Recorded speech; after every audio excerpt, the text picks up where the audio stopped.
My name is Angelica J. T. Monroyo from PISAS 2E. The aftermath of Typhoon Uwan and Tino show us once again how vulnerable many communities in the Philippines are. Seeing houses destroyed, families forced to leave their homes, and people struggling to recover remind us how important good planning, stronger buildings, and quick rescue efforts really are. These typhoons teach us that disasters preparedness should not only happen during emergencies. It should be practiced every day.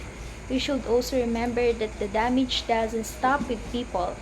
These storms harm our environment too. They wash away soil, destroy plants, and put animals in danger. When nature is damaged, our food, water, and daily needs are affected as well.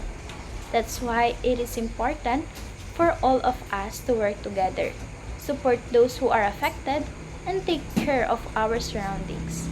In the end, these disasters remind us to be more aware, more united, and more ready to protect both our communities and our environment. By learning from these experiences, we can help build a safer and stronger future for everyone.